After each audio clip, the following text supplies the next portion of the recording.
ഈ ചെടിയെ മനസ്സിലായോ? ഇതാണ് ക്രോട്ടൺ പ്ലാന്റ്. ക്രോട്ടൺ പ്ലാന്റുകൾ വളർത്തിയെടുക്കാൻ ഭയങ്കര എളുപ്പമാണ് എന്നുള്ള കാരണം കൊണ്ട് തന്നെ എല്ലാ ഗാർഡനിലും തന്നെ കാണുന്ന ഒരു ചെടിയാണ് ക്രോട്ടൺ പ്ലാന്റുകൾ.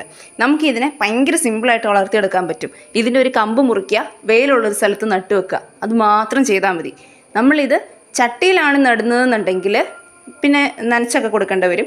ഇനി അതല്ല മണ്ണിലാണ് നടുന്നതെന്നുണ്ടെങ്കിൽ നമ്മൾ പിന്നെ ഇത് നനച്ചു കൊടുക്കാനോ ഒന്നും നിൽക്കേണ്ട കാര്യമില്ല. സൺലൈറ്റ് ഉള്ളൊരു സ്ഥലത്താണെന്ന് മാത്രം ഉറപ്പ് വരുത്തിയാൽ മതി. ഇതിനെ നമുക്ക് നേരിട്ട് മണ്ണിലും വളർത്താം. ഇനി അതല്ല എന്നുണ്ടെങ്കിൽ കമ്പ് മുറിച്ച് വെള്ളത്തിൽ വെച്ച് വേര് പിടിപ്പിച്ചിട്ട് മണ്ണിലേക്ക് മാറ്റി നടാം. ഇനി അതും അല്ല എന്നുണ്ടെങ്കിൽ വെള്ളത്തിൽ തന്നെ നമുക്കിതിനെ വളർത്താനായിട്ട് സാധിക്കും.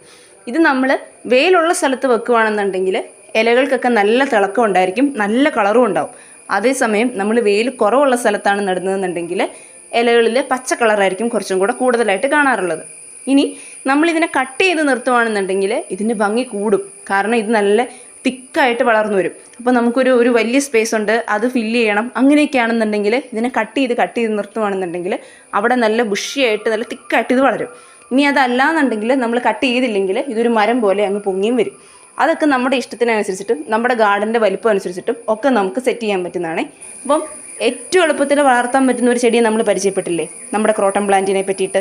ഇനി ഇതിനെപ്പറ്റി എന്തെങ്കിലും സംശയം ഉണ്ടെങ്കിൽ കമൻറ്റ് ബോക്സിൽ ചോദിച്ചാൽ മതിയേ.